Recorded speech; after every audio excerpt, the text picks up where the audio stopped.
আসসালামু আলাইকুম, স্বাগত জানাচ্ছি রাতের সংবাদে। প্রথমেই জাতীয় সংবাদ।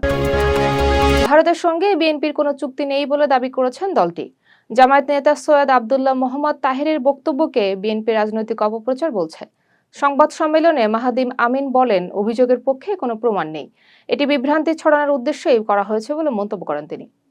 পোস্টাল ব্যালটে নিবন্ধিত ভোটারদের দ্রুত ভোট দেওয়ার অনুরোধ জানিয়েছে ইসি। ব্যালট পাওয়ার পর দ্রুত ডাকযোগে পাঠাতে বলা হয়েছে। 12 ফেব্রুয়ারি বিকেলে 4:30টার মধ্যে ব্যালট পৌঁছাতে হবে। এরপর পৌঁছালে ভোট গণনা হবে না। দলীয় সিদ্ধান্ত অমান্য করায় জামালপুর 3 আসনের স্বতন্ত্র প্রার্থী সাদিকুর রহমানকে বহিষ্কার করেছে বিএনপি।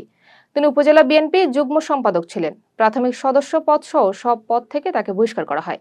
বিবৃতিতে সই করেন রুহুল কবির রিজভী। ত্রয়োদশ জাতীয় নির্বাচন সামনে রেখে ঢাকায় প্রচারণা জোরদার হয়েছে। বিভিন্ন দলের প্রার্থীরা গণসংযোগে ব্যস্ত সময় পার করছেন। ভোটারদের কাছে নানা প্রতিশ্রুতি দেওয়া হচ্ছে। শুক্রবার ছুটির দিনে প্রচার ছিল চোখে পড়ার মতো। জামায়াত নেতাকর্মীরা জুলুম সহ্য করেও দেশ ছাড়েনি বলে দাবি করেছেন দলটির আমির। গাইবান্ধার জনসভায় ডাক্তার শফিকুর রহমান এই মন্তব্য করেন। তিনি ন্যায্য মূল্যে কৃষি পণ্য নিশ্চিত করার প্রতিশ্রুতি দেন। সমান অধিকার ভিত্তিক বাংলাদেশ গড়ার কথা বলেন। জাতীয় নির্বাচন সামনে রেখে বাংলাদেশে ভ্রমণ সতর্কতা জারি করেছে যুক্তরাজ্য। পার্বত্য চট্টগ্রামের বিভিন্ন জেলায় ভ্রমণ না করার পরামর্শ দেওয়া হয়েছে। জেলাগুলো হলো রাঙ্গামাটি, খাগড়াছড়ি ও বান্দরবান। নিরাপত্তা ঝুঁকির কথাও উল্লেখ করা হয়েছে। এবার দেশের সংবাদ। নারায়ণগঞ্জে প্রতিবন্ধী অটোরিকশা চালক হত্যা মামলায় 5 জনকে গ্রেপ্তার করেছে পিবিআই। ছিনতাইয়ের উদ্দেশ্যে পূর্ব পরিকল্পিতভাবে হত্যাকাণ্ড ঘটানো হয়। ছিনতাইকৃত অটোরিকশা উদ্ধার করা হয়েছে। দীর্ঘ 20 বছর পর ফেনীতে জনসভায় আসছেন বিএনপি চেয়ারম্যান তারেক রহমান। রোববার বিকেলে তিনি ফেনী শহরে পৌঁছাবেন। পাইলট হাই স্কুল মাঠে জনসভায় তিনি বক্তব্য দেবেন। ফরিদপুরের ভাঙ্গায় বাস ও ট্রাকের মুখোমুখি সংঘর্ষে 2 জন নিহত হয়েছেন। শনিবার সকালে ঢাকা বরিশাল মহাসড়কে দুর্ঘটনাটি ঘটে। আহত হয়েছেন অন্তত 10 জন। হাইওয়ে পুলিশ বিষয়টি নিশ্চিত করেছে। এবার আন্তর্জাতিক সংবাদ। বিশ্ব স্বাস্থ্য সংস্থা থেকে যুক্তরাষ্ট্রকে আনুষ্ঠানিকভাবে প্রত্যাহার করেছেন ডোনাল্ড ট্রাম্প।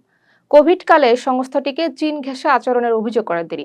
যুক্তরাষ্ট্র ছিল ডব্লিউএইচও এর বড় অর্থদাতা দেশ। সংস্থাটির সিদ্ধান্তকে বৈশ্বিক স্বাস্থ্যের জন্য ক্ষতিকর বলছে।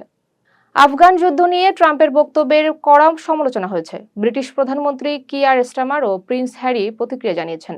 ট্রাম্প দাবি করেছিলেন ইউরোপীয় সেনারা সামনের সারিতে ছিল না। মন্তব্যটি আন্তর্জাতিক বিতর্ক সৃষ্টি করেছে। সুদানের দক্ষিণ কর্ডোফান রাজ্যের আবু জুয়াইফা এলাকায় একটি সোনার খনি ধসে 6 জন নিহত ও 12 জন আহত হয়েছেন। আরও বহু শ্রমিক ধ্বংসস্তূপের নিচে আটকা পড়েছেন বলে জানিয়েছে সুদান ডক্টরস নেটওয়ার্ক। সংগঠনটি দ্রুত উদ্ধার তৎপরতা ও আহতদের জরুরি চিকিৎসা নিশ্চিত করার আহ্বান জানিয়েছেন। খনি শ্রমিকদের নিরাপত্তা নিশ্চিতে সরকারের কঠোর পদক্ষেপ দাবি করা হয়েছে। ডোনাল্ড ট্রাম্প ঘোষিত বোর্ড অব পিস সদস্য দেশগুলোর অনেক নাগরিক যুক্তরাষ্ট্রে প্রবেশ করতে পারবেন না, কারণ এসব দেশের উপর ট্রাম্প প্রশাসনের ভ্রমণ ও অভিবাসী ভিসা নিষেধাজ্ঞা রয়েছে। পাকিস্তান, জর্দান, মরক্কো, উজবেকিস্তান সহ একাধিক দেশ বোর্ডের সদস্য।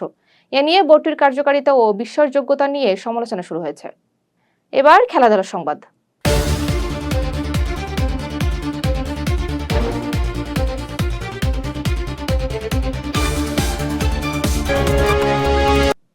ভারতে টি-20 বিশ্বকাপ খেলতে না যাওয়ায় বাংলাদেশের বিরুদ্ধে কঠোর ব্যবস্থা নিতে পারে আইসিসি। নিরাপত্তার কারণে দল পাঠাতে রাজি নন বিসিবি। আইসিসি চেয়ারম্যান জয় সাহা অসন্তুষ্ট বলে জানা গেছে। বাংলাদেশের আপিল কার্যত ফলপ্রসূ হবে না বলে ইঙ্গিত মিলেছে।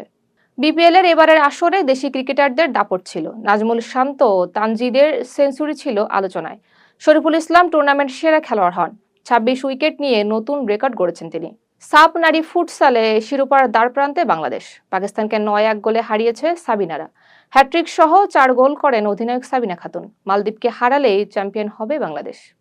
বাংলাদেশ ফুটবল লিগে আবারও পাকিস্তানি খেলোয়াড়দের আগমন ঘটেছে। দ্বিতীয় পর্বে 2 পাকিস্তানি ফুটবলার চুক্তিবদ্ধ হয়েছে। পিডব্লিউডিতে যোগ দিচ্ছেন উসমান আলী ও আলী উজাইর। কয়েকটি বড় ক্লাব ফিফার নিষেধাজ্ঞা রয়েছে। ঢাকায় শুরু হয়েছে 2 দিনব্যাপী এম্বাসি ফুটবল ফেস্ট। 35টি বিদেশি মিশনের দল অংশ নিচ্ছে। 43টি ম্যাচে প্রতিযোগিতা অনুষ্ঠিত হবে। ক্রীড়া কূটনীতির মাধ্যমেই বন্ধুত্ব জোরদারি লক্ষ্য। এতক্ষণ সাথে থাকার জন্য ধন্যবাদ।